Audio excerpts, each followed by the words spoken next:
Bonjour à toutes et à tous, bienvenue pour cette nouvelle édition de l'actualité régionale.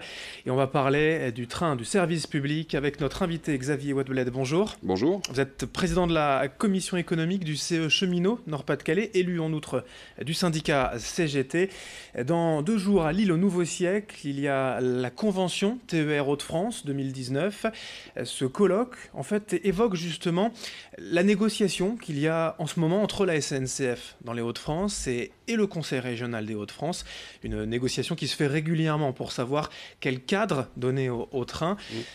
Pourquoi renégocier cette convention et que contient-elle surtout? D'accord. Alors, le colloque va évoquer justement les enjeux de cette nouvelle convention TER. Alors, la convention TER était signée pour 10 ans en Nord-Pas-de-Calais et elle arrivait à terme en Picardie. Et du fait de la fusion des 2 régions, une clause de revoyure était prévue dans ces conventions. Et du coup, au 1er janvier 2019, une nouvelle convention harmonisant les 2 régions sera signée par le Conseil régional, l'autorité organisatrice, et puis l'entreprise ferroviaire SNCF, on imagine SNCF. Parce que, on a entendu le président Bertrand évoquer, à grand renfort de communication, l'arrivée de la concurrence imminente. Bon, elle n'aura pas lieu tout de suite. Ça ne sera pas en 1er janvier 2019. Ah non, là, non, on sera non, encore non. entre ces deux parties.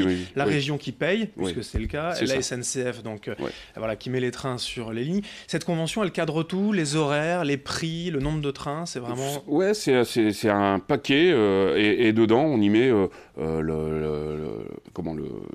le territoire, le maillage du territoire, les horaires de train, le prix du train, le nombre de trains par jour. Tout est cadré par la convention TER. Je le disais, si c'est la région qui paye, comme souvent, on essaye de tirer les prix vers le bas, de mettre moins de trains possible à des prix plus élevés. C'est comme ça que ça se passe ou c'est un peu plus compliqué? Il doit y avoir quelques tensions entre la SNCF et puis la région, parce qu'on veut toujours quelque chose au meilleur prix.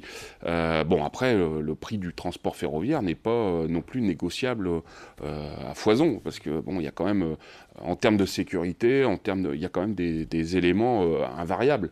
La sécurité du transport ferroviaire n'est pas la sécurité du transport routier, par exemple. Donc, il y a quand même des cheminots qui œuvrent tout au quotidien sur ce transport et ils sont formés, et donc ça coûte quand même quelques deniers, on va dire. Je le disais, ce mercredi 17 octobre à Lille au Nouveau Siècle, vous organisez une convention, un colloque en fait pour évoquer cette nouvelle convention. Votre avis en tant que syndicat n'est que consultatif, c'est vraiment une négociation entre la région et la SNCF. Quel changement vous avez à prévoir ou peut-être à craindre en tout cas? Alors, notre avis est consultatif, certes, mais il est contributif aussi. Et on veut qu'il soit contributif parce qu'on a l'expertise du métier et du terrain que certainement la région n'a pas. Parce que nous, on y travaille, on œuvre là-dessus. On a quelques craintes quand même avec cette nouvelle convention. On a des craintes sur un contrôleur à bord des trains, par exemple, où la SNCF voudrait vendre à la région des trains sans contrôleur. Ce qui était le cas en Picardie. C'est ce qui était le cas en Picardie sur une ligne Creil-Beauvais. Et à force de revendiquer et de proposer des choses, les syndicats et les CE ont réussi à mettre dans la tête du Conseil régional qu'un train ne peut pas être sur la ligne sans un contrôleur à bord. Ce qui fait qu'on entend, on verra à la signature si c'est le cas, le contrôleur serait remis, y compris sur la ligne où l'expérimentation avait eu lieu. Par contre, on a des craintes, c'est sur les guichets. Voilà. On sent bien l'entreprise ferroviaire veut vraiment tout digitaliser. Alors, digitaliser, ça veut dire plus de guichets. Même dans les gares les plus importantes, les gares, je veux dire, de pôles d'agglomération, comme pourrait être Dunkerque, Calais ou même Lille. Oui. Même dans ces grandes gares-là... Ça pourrait peut-être se comprendre. Et encore, parce que dans les petits villages, il y a le digital, c'est bien, mais il y a toujours une fracture numérique qui existe. Il y a la complexité aussi d'aller acheter un billet sur Internet. Il y a aussi le fait de ne pas avoir de relationnel humain pour expliquer les choses, parce que le train, quand on n'y est pas habitué, c'est un peu compliqué de prendre le train, trouver la bonne gare, le bon arrêt, la bonne correspondance. Il faut cet aspect humain. Juste comme ça, c'est pas une anecdote malheureusement, nos dirigeants SNCF régionaux nous expliquent qu'ils assument 1h30 de file d'attente au guichet. Alors, assumer 1h30 de file d'attente au guichet, c'est quand même un peu fort.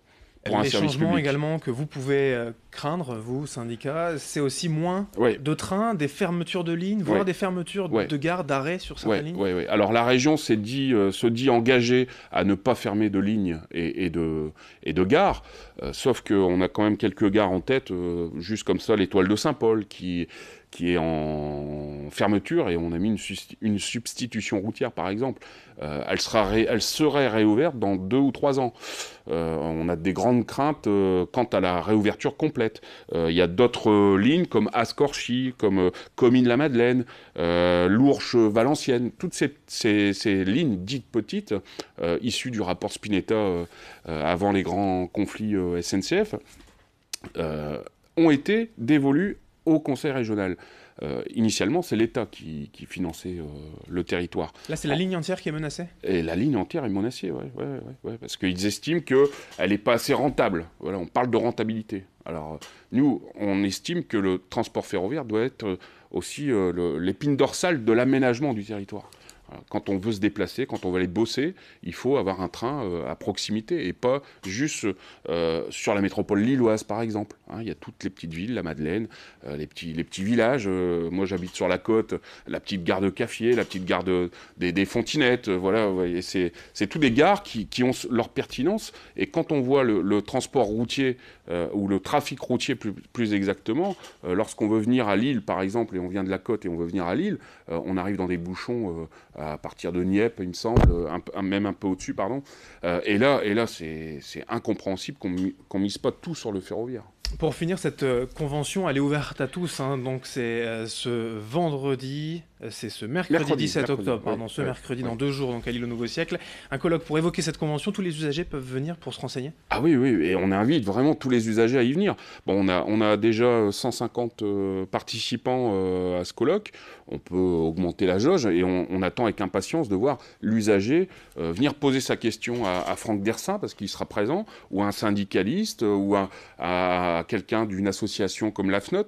Ils seront présents, on a 2 tables rondes de prévues, et il faut qu'on ait des réponses quand même pour l'aménagement du territoire et puis pour ce transport ferroviaire. C'est l'enjeu donc de cette convention TER Hauts-de-France dès 1er janvier 2019 entre la région et la SNCF à renégocier, et qui sera évoquée donc ce mercredi 17 octobre à Lille au Nouveau Siècle. Merci Xavier Vaudebled, donc élu CGT du CE Cheminot. Merci. Merci.